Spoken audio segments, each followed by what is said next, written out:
we do all the services in between. And that's how we ensure that there's well-being for all New Yorkers. We support health, we support education systems, and these services are on the brink of disaster right now. I don't know what else to say about it. We're like raising the red flag and spinning it around and screaming, and we're not really being heard except for today and by a few. So we're going to keep screaming, but we need some headway right here. We're talking about services that the city spends almost $5 billion on.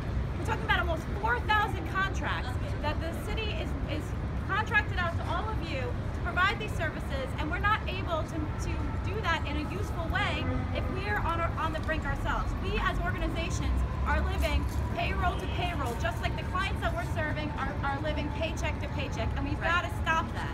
Right. So we're asking for $25 million to be invested so that nonprofits can make a path for solvency and to continue to serve the communities in the meaningful way that we want to. We agree so wholeheartedly with all of the things that the de Blasio administration talks about in terms of equity, wanting to address homeless issues. We're so glad that they're talking about mental health in the way that they are.